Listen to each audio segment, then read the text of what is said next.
Fala, meus queridos! Fala, minhas queridas! Tudo bem com vocês? Eu sou Gabriel Todaro e esse aqui é mais um vídeo de análise aqui do canal dos jogos, dessa vez, do meio de semana. Seja muito bem-vindo, seja muito bem-vinda. Se você não é inscrito, se inscreve aí no canal, dá essa força, curta, comenta, compartilha com seus amigos, que hoje a gente vai conversar sobre os jogos do meio de semana, né? Que foram as rodadas atrasadas e também a partida de ida da final da Copa do Nordeste. São jogos importantes que praticamente definiram algumas vidas de alguns clubes na Libertadores, na Copa Sul-Americana, e também no caso do Fortaleza, definindo aí essa primeira partida da final. No segundo jogo, né, vai ser disputado ainda, mas essa é a primeira partida aí com uma vitória do Fortaleza. Deu aí praticamente um caminho andado pro Leão do PC. Mas eu tô me adiantando, o vídeo de hoje vai ser um pouco mais curto, tem menos jogos pra gente conversar, mas senta aí, curta o vídeo e comenta, deixa nos comentários o que você achou também desses jogos, é muito importante. Vamos começar pelos jogos de terça-feira, que foram os dois jogos atrasados dos times gaúchos, né, na Libertadores e na Copa Sul-Americana. O Grêmio venceu fora de casa o Huachipato, né? Curioso que os dois times gaúchos venceram na terça-feira fora esses jogos que foram disputados fora de casa, né? O Grêmio venceu por 1-0 com o gol do Diego Costa. Foi um bom jogo do Grêmio. O primeiro tempo foi todo do time gaúcho, né? Inclusive com o Grêmio acertando 3 bolas na trave, além propriamente do gol do Diego Costa, que foi um belo gol de cabeça. Aliás, brigando ali no meio da grande área, um gol típico do Diego Costa que a gente espera. Mas o Grêmio foi bem no primeiro tempo. O segundo tempo as coisas ficaram um pouco mais equilibradas, com o Huachipato indo para cima. Esse jogo foi chave para o time chileno, né, já que se o Huachipato perdesse esse duelo, como aconteceu, estaria fora da Libertadores. Caso tivesse, né, algum empate ou mesmo a vitória do Grêmio, o time estaria classificado e eliminaria o time brasileiro. Então teve esse jogo emocionante. O Grêmio, obviamente, venceu, como eu falei. No segundo tempo foi um pouco mais equilibrado, tomou mais sustos. E se não fosse uma excelente partida do goleiro Marquezinho, goleiro uruguaio do Grêmio, cara, eu acho que teria sido outra história que a gente estaria conversando nesse momento. O Grêmio faltou mesmo, até mesmo de chegar no ataque no segundo tempo. Desperdiçou algumas oportunidades de contra-ataque, criou alguns contra-ataques, mas não conseguiu concluir com qualidade como estava fazendo no primeiro tempo. Resultado excelente para o time gremista, volta com essa vitória, volta classificado, inclusive, para as oitavas de final. Agora vai receber a equipe dos Estudiantes, provavelmente no Couto Pereira, né? O Estudiantes já está eliminado, não tem mais chance de classificação. E o Grêmio, né, jogando em casa, tem a chance de conseguir o primeiro lugar. Lembrando que o primeiro lugar do Grêmio vai para o lado mais difícil da chave das oitavas de final, né, com Flamengo, Palmeiras, Atlético... Palmeiras, Flamengo, Atlético e o Botafogo. O Grêmio entra nesse lado da chave enfrentando a equipe do Peñarol. Se passar do Peñarol e o Flamengo também passar pelo Bolívar, os dois times passam pela próxima fase. Perdão, falei errado. Desse lado da chave tem Flamengo, Palmeiras, Botafogo e São Paulo. Se o Grêmio passar para esse lado, será o quinto brasileiro desse lado da chave, né, e vai enfrentar a equipe do Peñarol, classificando para as quartas de final. Aí sim, realmente enfrenta o Flamengo. Aí vai depender, com o Grêmio jogando o segundo jogo na Arena. Não sei se vai jogar na Arena, mas jogando o segundo jogo com seu mando de campo. O Flamengo classificou na segunda colocação. Mas, enfim, tem muita água para rolar ainda. O Grêmio, como eu falei, jogou bem no primeiro tempo. O segundo tempo baixou um pouco o ritmo e isso deixou a partida um pouco mais equilibrada. Boa vitória, 3 pontinhos. Tem a chance de classificar em primeiro na próxima semana, no final de semana, né, inclusive, que vai jogar contra a equipe dos Estudiantes da Argentina. O Inter também venceu, mas ainda não classificou, né? A situação do Inter é um pouco mais delicada. O Inter conseguiu a vitória por 2-0 em cima do Real Tomayapo, na Bolívia, né, uma certa altitude que prejudicou um pouco até mesmo o jogo do Inter, mas o Inter foi muito bem, né, assim, prejudicou bem pouco mesmo. O Inter criou, o Inter envolveu, desperdiçou pênalti, inclusive com o Alário, mas mereceu a vitória. O Inter foi mais time e conseguiu também levar mais perigo ao gol do Real Tomayapo do que o contrário. Bruno Gomes fez o primeiro gol dele, inclusive, com a camisa do Inter nessa temporada, e Alário fizeram os gols do Inter. Ele desperdiçou a cobrança, mas logo na sequência conseguiu fazer o seu gol num rebote do chute do Bruno Henrique. dominou o jogo, né? O Inter dominou o jogo, jogou muito bem, mas como eu falei, não consegue classificação, vai definir essa classificação na próxima rodada, quando enfrenta, né, já em seu domínio, a equipe, se eu não me engano, o Belgrano perdeu, né? Eu não vou me recordar agora o nome certo da equipe do Inter, que o Inter vai receber. Mas tem essa equipe aí, mas tem essa equipe na frente, o Inter vencendo esse jogo, consegue contra o Delfim. O Inter vai receber o Delfim, vencendo o Delfim, o Inter consegue a sua vitória e vai para consegue a sua classificação e vai para os playoffs da Sul-Americana. Não consegue pontuação necessária para ser líder por conta que perdeu, né, do Belgrano jogando na Arena Barueri. Na quarta-feira, esses foram os jogos de terça-feira, inclusive acho que esses jogos vão ser, né, os jogos que vão estampar também, então se você está aqui, vai ser por conta desses jogos aí. Mas é isso, né? O Inter jogou muito bem, o Grêmio também jogou muito bem, apesar de algum equilíbrio no jogo do Grêmio na reta final, o Inter não, já teve um jogo mais tranquilo entre aspas, né? Porque dominou realmente o Real Tomaiapo do começo ao fim. Na quarta-feira a gente teve 2 rodadas atrasadas do Brasileirão, né? A segunda rodada e também a quinta rodada. Né, o Juventude conseguiu vencer esse jogo atrasado por 1-0, né, gol do Lucas Barbosa no finalzinho do primeiro tempo, e foi onde o Juventude também foi melhor. O Juventude jogou bem no segundo tempo, levou perigo, criou oportunidades, no segundo tempo já baixou um pouco o ritmo, e aí foi onde o Furacão realmente se sobressaiu.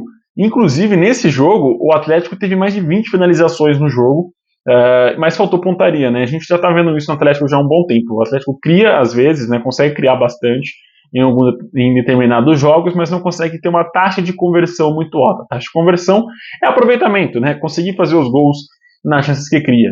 E isso está fazendo o time ter um dos piores ataques, por enquanto, do Brasileirão, como eu falei no último vídeo. É muito cedo para a gente analisar a questão de pontuação, mas de desempenho a gente já consegue analisar e notar, né, que algumas equipes já estão merecendo alguma atenção maior nessa questão de briga contra a zona de rebaixamento. Uma dessas equipes, né, dito aqui do jogo do Juventude, que curiosamente está jogando muito bem a Série A, é um time muito difícil de ganhar no Alfredo Jaconi, no estádio que ele manda os jogos. Inclusive foi o primeiro jogo da Série A ter disputado no Rio Grande do Sul depois das tragédias. Né? A Caxias do Sul, felizmente, teve poucos estruturas danificadas. Nesse caso, o próprio Alfredo Jaconi, estádio do Juventude, não foi tão danificado, então possibilitou que o jogo fosse realizado no estádio do Jaconeiro. E com isso, né, a Juventude conseguiu essa vitória e é uma das equipes que melhor tem o saldo positivo que jogando dentro de casa. E isso não só nesse campeonato brasileiro. Com exceção ao último campeonato, que a equipe foi realmente muito mal na maioria dos jogos, o Juventude comumente consegue fazer jogos difíceis jogando no Alfredo Jaconi. Inclusive, me recordo de um jogo que o Juventude conseguiu vencer o Flamengo, né, de 2020, se eu não me engano. Um Flamengo forte, um Flamengo bem mais qualificado que o Juventude, mas o time conseguiu essa vitória. O Juventude chega a 9 pontos, né, vai na 12ª colocação, fica liberando aquela zona que eu falei no último vídeo, na última análise, que é dos 10 pontos, né, que é do Fortaleza até o líder Botafogo, o líder Flamengo, perdão, que tem 14 pontos. Então o Juventude já começa a descolar da parte de baixo e eu espero que isso se mantenha, porque o Juventude é um time muito interessante, sempre consegue fazer campeonatos brasileiros de maneira muito decente. Já o outro jogo da rodada atrasada do Brasileirão entre Cuiabá e Vitória, cara, foi um desastre. 0-0, um jogo morno, horrível, muito fraco mesmo, e que resume muito bem as posições que essas equipes estão, né? Tanto Cuiabá quanto Vitória ainda não venceram no Campeonato Brasileiro da Série A. O Cuiabá não tinha nem sequer conquistado pontos. É óbvio que se tratando de projeção e em que cada posição o time vai brigar no Campeonato Brasileiro, essas duas equipes já nitidamente se candidatam a brigar contra a zona de rebaixamento. Até mesmo sair das posições que estão. Né, o Cuiabá já começa a ver os times de cima conquistando pontos. Né, o Cuiabá, se eu não me engano, já tem 5 pontos para serem tirados para conseguir respirar, sair completamente da zona de abaixamento. Ou seja, tem que vencer 2 jogos e torcer já para os seus adversários perderem 2 jogos seguidos, ou 2 jogos enfim, o Cuiabá não pode mais perder, em teoria. Tem que realmente começar a tirar ponto, mas perde a oportunidade de enfrentar uma equipe que está na zona de abaixamento, perde essa oportunidade e acaba sofrendo um empate em casa. O Vitória até que não foi um resultado tão ruim, mas também está faltando realmente a vitória jogando na Série A do Campeonato Brasileiro. Cara, um jogo muito fraco, não vou me estender muito, e eu acho que a gente já tem favorito, assim, as duas equipes que vão realmente brigar contra a zona de rebaixamento. Também na quarta-feira, já encerrando aqui o vídeo também, as análises do meio de semana, tivemos a partida de ida entre Fortaleza e CRB. Uma partida que eu fiquei bem preocupado, porque começou a chover bastante no segundo tempo no Castelão, e eu achei que a partida seria adiada, não aconteceu, felizmente, né, a chuva deu uma trégua e o jogo conseguiu ser, né, concluído corretamente. Moisés e Lucero fizeram os gols do Leão do Pici, que foi o dono do primeiro tempo. Curioso isso, né? Todos os times que eu falei, com exceção do jogo entre Cuiabá e Vitória, dominaram o primeiro tempo, né? E isso também aconteceu no jogo da Copa do Nordeste. O Leão foi melhor, dominou o primeiro tempo, né? E conseguiu fazer o 2-0. No segundo tempo baixou um pouco o ritmo, é verdade, até levou um risco desnecessário, né? Levou alguns sustos desnecessários no segundo tempo. O CRB até conseguiu marcar o seu gol, mas de maneira muito correta foi anulado por questão de impedimento. E aí leva esse 2-0 para jogar em Alagoas. Eu acho muito arriscado. O CRB comumente é um time já que elimina grandes favoritos, né? Na própria Copa do Nordeste desse ano eliminou o Bahia, que era a melhor campanha, inclusive, da Copa do Nordeste. E o Fortaleza vai ter uma vida difícil na volta. Não acho que o 2-0 garante 100% o título. Acho que uns 70%. O Fortaleza está com meio caminho andado, vamos falar assim, para ser campeão da Copa do Nordeste. Mas vai precisar fazer um jogo muito atento na volta em Alagoas. Por N questões. Porque o Fortaleza está passando por um momento de irregularidade, faz alguns jogos muito bons, outro bem abaixo do que a gente espera. E é um time que tem uma incógnita muito grande, e jogando na Alagoas, o CRB vai para cima, deve tentar realmente esse título, e é um 2-0, né? É um placar acessível, não é um 3, não é um 4-0, não é uma goleada.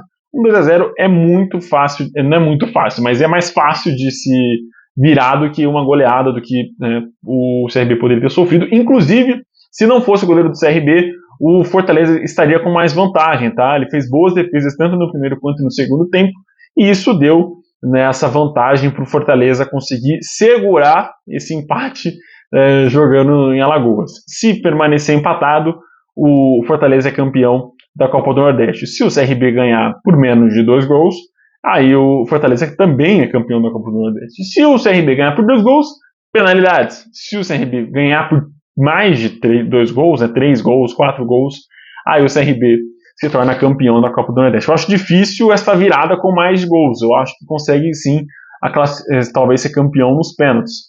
Mas vai depender, né? Vamos ver como que vai ser aí essa grande final. Eu gosto muito da Copa do Nordeste. É um campeonato muito interessante e seria muito legal se cada região do nosso país tivesse, né, esses campeonatos para definir, para disputar entre si. A gente já teve a Copa Rio, né, Rio-São Paulo. Seria legal a gente ter, né, cara, uma Copa Sudeste, uma Copa Sul, Copa Norte, uma Copa Centro-Oeste, né, seria muito bacana mesmo. Eu acho que isso poderia, inclusive, substituir o campeonato estadual, né? Eu achei mais interessante, é mais rápido de se disputar e melhor também. Gasta mais com viagens, é verdade, mas eu acho que isso pode engrandecer bastante esses times e mais investimento também, né? Se você tem mais jogos com mais público, né, com eliminatórias, você vai ter mais público, né? Mas vamos deixar isso para outro vídeo. Muito bacana essa primeira ida aí do Fortaleza. Tem chance de ser campeão, como eu falei, tá com meio caminho andado, mas é precisar entrar atento na volta. É isso, meus queridos. E se você não curtiu o vídeo ainda, deixa esse like aí, ajuda a gente, me ajuda aí, né, a ganhar relevância nessa concorrida plataforma que é o YouTube. Se inscreve também se você não é inscrito. E bora que aí, esse final de semana tem o amistoso da Seleção Brasileira. Devo trazer o vídeo no próprio sábado, vai depender. Mas se eu conseguir trazer no próprio sábado, vai estar com vocês. Se não, vai ser no domingo, vai ser no dia seguinte. Então conto com a audiência de vocês. Está sendo muito bacana, tá? Os números da página estão realmente aumentando. E só tenho a agradecer vocês, cara. Obrigado mesmo. Um forte abraço. Fiquem com Deus. E até o próximo vídeo. Como eu falei, talvez domingo ou talvez na segunda. Eu vou deixar, vamos ver. Se tiver rodada domingo, eu trago na segunda o vídeo das rodadas. Aí no domingo sai da Seleção Brasileira. Na segunda da rodada final de semana. Se tiver só no sábado, que é os jogos da Libertadores da Sul-Americana, e aí eu trago um vídeo só no domingo. E aí eu vejo o que eu faço pro começo da semana que vem. Fechou? Um abraço com Deus, até o próximo vídeo. Tchau, tchau.